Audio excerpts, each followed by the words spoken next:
চা বাগানের দখলকে কেন্দ্র করে উত্তেজনা ছড়ালো ইসলামপুরের কালানাগিন এলাকায়। ঘটনায় গুরুতর আহত দুইজন। জানা গিয়েছে, এদিন কালানাগিন এলাকায় থাকা ওই চা বাগানে জমি রক্ষা কমিটির কিছু সদস্য বাগানের কাঁচা চা পাতা তুলতে গেলে সেখানকার স্থানীয় কিছু আদিবাসীরা তাদের বাধা দেয়। সে সময় জমি রক্ষা কমিটির লোকেরা প্রতিবাদীদের মারধর করে বলে অভিযোগ। মারধরের ঘটনায় মহিলাসহ দুইজন গুরুতর আহত হয়েছে। ঘটনাকে কেন্দ্র করে ব্যাপক উত্তেজনা ছড়িয়ে পড়ে এলাকায়। বাবলু বাস্কে নামে এক জমি রক্ষা কমিটির এক সদস্যের বিরুদ্ধে অভিযোগ আক্রান্তদের।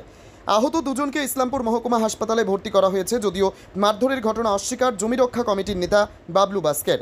আলোচনার মাধ্যমে সমস্যা মেটানোর কথা বলেছিলেন বলে দাবি তার। মেরেছে। কে মেরেছে? বাবলু বাস্কে। কেন? জমি নিয়ে। জমিটা কি?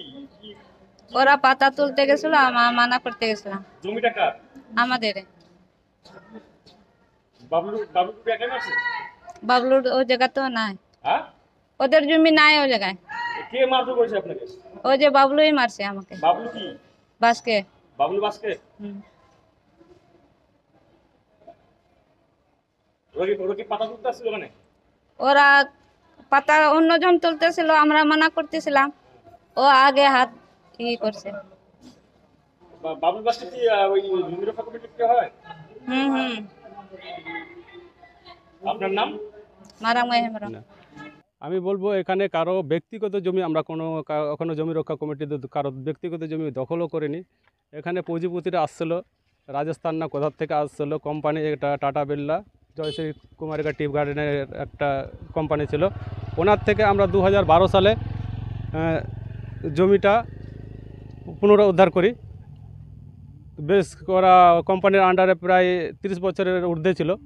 তারপরে আমাদের হাতে আসার পরে মোটামুটি ধরে রাখেন 8 বছরের মতো হচ্ছে। সবাইকে আগে যৌথভাবে 2012-তে আমরা উদ্ধার করি। তারপরে 2008-এর মধ্যে 18-তে কি এরকম হবে 16-17-তে সবাইকে প্রতিটা গ্রামের যারা যারা ছিল ক্যান্ডিডেট, যেগুলো জমি রক্ষা কমিটিতে অংশগ্রহণ করেছিলেন, তো তাদেরকে সবাইকে সমানভাগে জমি ভাগ করে দিই আমরা। তো তখন থেকে নিজের নিজের জমিতে যাকে যেখানে দেখানো হয়েছিল সেখানেই খাচ্ছিল। এই কয়েকদিন বাবদ আমাদের এরিয়াটা গাড়াটোলা, যেখানে বাবলু বাস্কে বসবাস করেন, ওনার আন্ডারে এখানে জমি আছে। উনি সবাইকে ভাগ করে দিয়েছিলেন 2 বিঘা করে। তো প্রতিটা লোকের 2 বিঘা করে জমি ভাগ দেওয়ার পরেও এখন পুনরায় আসছে লোক, জমির মালিক বেরোচ্ছে, বলছে নাকি ওদের কাগজ আছে। তো আমরা এখনও বলছি, ওনাদেরকেও বলছি, আমরা কারো পৈতৃক সম্পত্তি দখল করিনি। কোম্পানির থেকে আমরা জিনিসটা নিয়েছি, সবাইকে 2 বিঘা করে দেওয়া হয়েছে।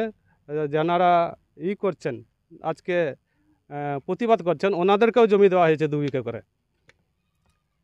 তো ওনারা এই বাবদটাকে আগে ওনাদের পাড়ার মধ্যে কি করেছে না করেছে আমাদের মধ্যে আসেনি।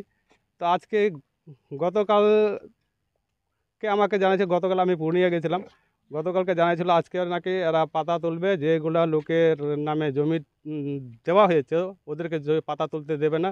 তো সংগঠন থেকে, যেহেতু আমরা সংগঠন থেকে জমিটা দিয়েছিলাম, যার জন্য আমরা সংগঠন থ্রু থেকে পাতাটাকে তুলে ওনাকে যাতে দিতে পারি, এই জন্য আমরা সংগঠনের লোকগুলো, টোটাল লোকগুলো একত্রিত হয়েছে।